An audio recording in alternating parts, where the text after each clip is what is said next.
बघणार आहोत बातमी 36 जिल्ह्यांची वेगवान स्वरूपात। रत्नागिरीच्या जयगडमध्ये जिंदाल कंपनीतून वायुगळती झाली, त्यामुळे नांदिवडे माध्यमिक विद्या मंदिरातील विद्यार्थ्यांना गॅस लीकेजमुळे त्रास झाला। 35 ते 40 मुलांना श्वसनासह उलट्यांचा त्रास झाला, त्यानंतर त्यांना रुग्णालयात दाखल करण्यात आलं। छत्तीसगडमध्ये माओवादी आणि सुरक्षा दलाच्या जवानांमध्ये चकमक सुरू आहे। या चकमकीत 7 माओवादी ठार झाले। दक्षिण अबुजमाडच्या जंगल परिसरातून मोठा शस्त्रसाठा जप्त करण्यात आला। गडचिरोली पोलिसांनी जिल्हा मुख्यालयापासून 200 किलोमीटर अंतरावर असलेल्या अतिसंवेदनशील माओवाद्यांच्या पेनगुंडा या ठिकाणी एका दिवसात पोलीस ठाणं तयार केलं। एका दिवसात पोलीस ठाणं तयार करून दहशतमुक्त आणि माओवाद मुक्त भाग करण्यात आला।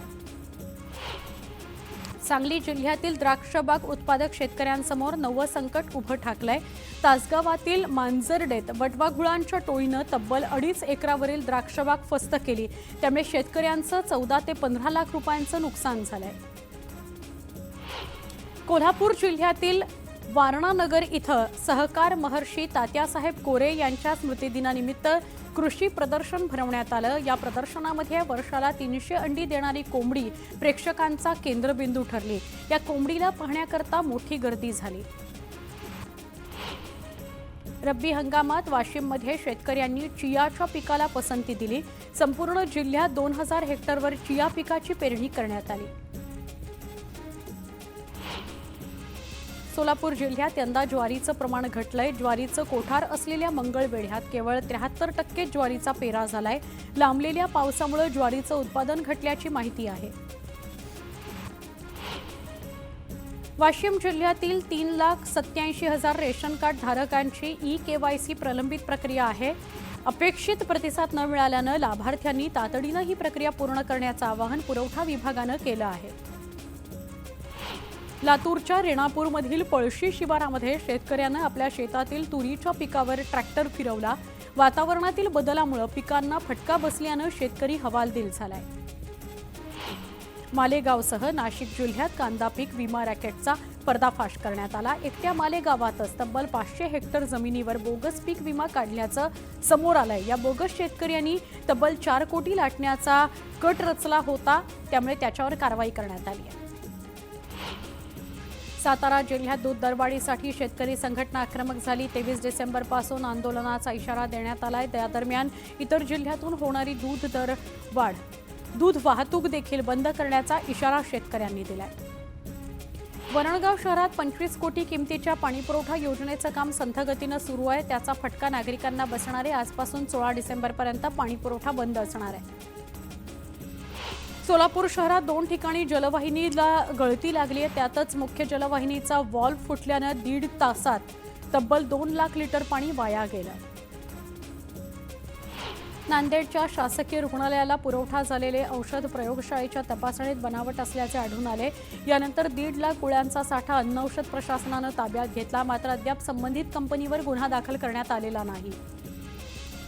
कोकणात प्रसिद्ध असलेल्या आंगणेवाडीच्या जत्रेची तारीख ठरली आहे। श्रीदेवी भराडी मातेचा वार्षिक जत्रोत्सव 22 फेब्रुवारी 2025 ला होणार आहे, अशी माहिती आंगणेवाडी भराडी माता देवस्थानच्या वतीनं देण्यात आली।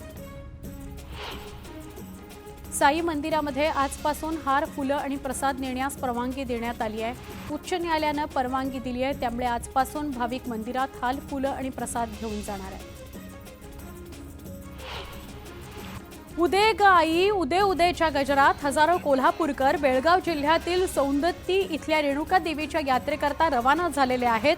दरवर्षी कोल्हापूरकर या यात्रेला जात असतात। शेकडो एसटी बसेसच्या माध्यमातून हे यात्रेकरू या ठिकाणी पोहोचतात। नवेगाव नागझिरा व्याघ्र प्रकल्पात नवीन पाहुणे आले आहेत। NT2 वाघिणीनं 3 बछड्यांना जन्म दिलाय। ट्रॅप कॅमेऱ्यातून या 3ही बछड्यांचा शोध सुरू आहे। महाराष्ट्राचे पहिले मुख्यमंत्री ज्या शाळेत शिकले ती कोल्हापुरातील मेन राजाराम ही शाळा मोडीत काढण्याचा प्रयत्न सुरू आहे। ही शाळा बंद करून इथं संग्रहालय उभारण्याचा घाट जिल्हा प्रशासनानं घातला आहे। विधानसभा निवडणुका संपताच आता चिखली नगरपालिका प्रशासन ॲक्शन मोडवर आलं आहे। चिखली शहरात अनेक वर्षांपासून असलेलं जुना मेहकर रोडवरील अतिक्रमण पोलीस बंदोबस्तात हटवण्यात पालिका प्रशासनाने सुरुवात केलेली आहे। नंदुरबारमध्ये शेतातील 16 एकर ऊसाला आग लागली. ऊस जळल्यानं शेतकऱ्याचं 23 लाख रुपयांचं नुकसान झालं. मुंबई अहमदाबाद राष्ट्रीय महामार्गाचं काँक्रिटीकरण करणाऱ्या ठेकेदाराच्या निष्काळजीपणाचा फटका वाहन चालक आणि प्रवाशांना बसतोय. अपूर्ण अवस्थेत असलेल्या काँक्रिटीकरणामुळे एक स्विफ्ट कार तब्बल 20 ते 25 फूट हवेत उडाली.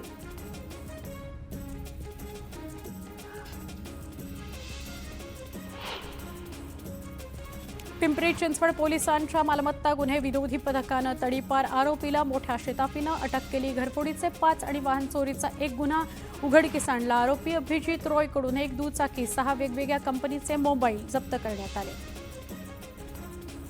महावितरण विभागाचा अजब कारभार समोर आलाय. कनेक्शन नाही, मीटर नाही, तरी एक शेतमजूर ज्याला 960 रुपयांचं विद्युत बिल दिल्याचा प्रकार अकोल्यातील आडगाव बुद्रुकमध्ये घडला. पूर्व विदर्भात प्रसिद्ध असलेले घोडाझरी पर्यटन स्थळ गेल्या 4 महिन्यांपासून बंद आहे. पर्यटन स्थळाची नव्यानं निविदा काढण्याकरता पाठपुरावा सुरू आहे.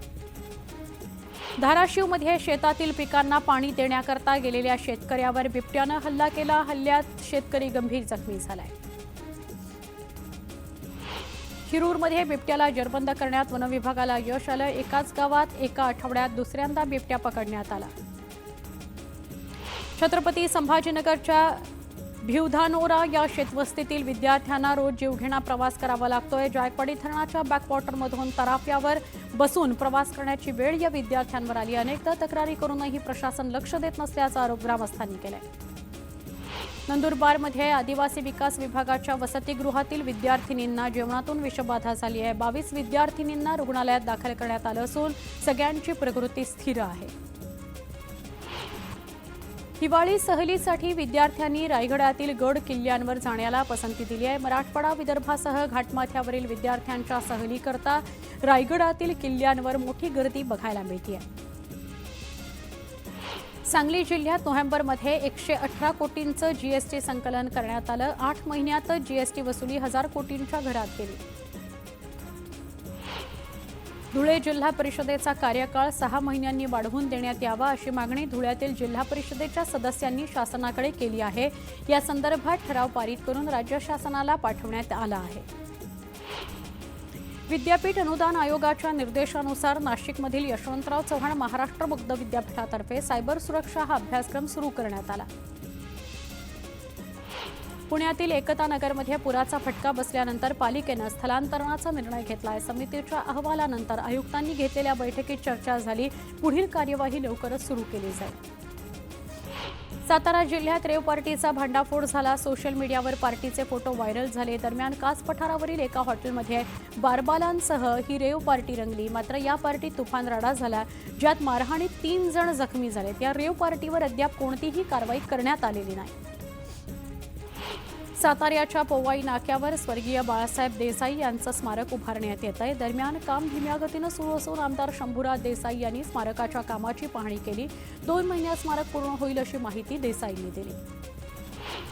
अतिवृष्टी आणि पीक विमा अनुदान मिळत नसल्याने धाराशिवमध्ये शेतकरी संघर्ष समिती आक्रमक झाली. यावेळी गाजर आणि केळीचं वाटप करत शासनाचा निषेध करण्यात आला. सिंधुदुर्गामध्ये सेवानिवृत्त प्राथमिक शिक्षकांनी जिल्हा परिषदेसमोर निदर्शने केली. शिक्षकांच्या प्रलंबित देयकांबाबत अधिकारी दिरंगाई करत असल्यानं शिक्षक आक्रमक झाले. संभाजीनगरातील कचरा संकलनाचं काम करणाऱ्या रेड्डी कंपनीच्या कर्मचाऱ्यांनी किमान वेतनाच्या मागणीकरता आंदोलन सुरू केलंय. त्यामुळे 16 डिसेंबरपासून कामबंद आंदोलनामुळे नागरिकांचे हाल होणार आहेत. आंबेगावच्या महाळुंगे पडवळमध्ये हुतात्मा बाबू गेनू यांची पुण्यतिथी शहीद दिन म्हणून साजरी करण्यात आली. दरम्यान यावेळी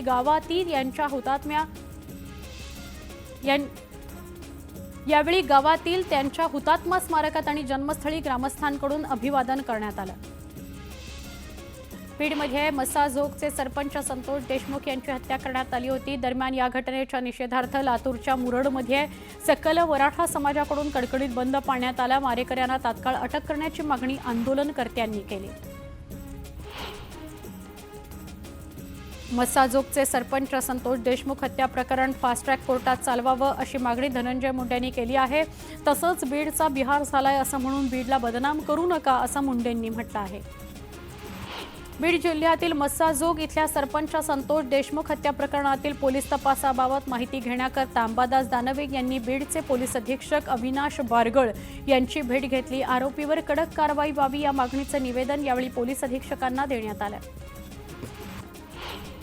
संतोष देशमुख हत्या प्रकरणात धनंजय मुंडे यांचे निकटवर्तीय वाल्मिक कराड यांना सहआरोपी करावं अशी मागणी अंबादास दानवे यांनी केली। असं न झाल्यास येत्या अधिवेशनात हा विषय मांडू असं दानवे म्हणाले।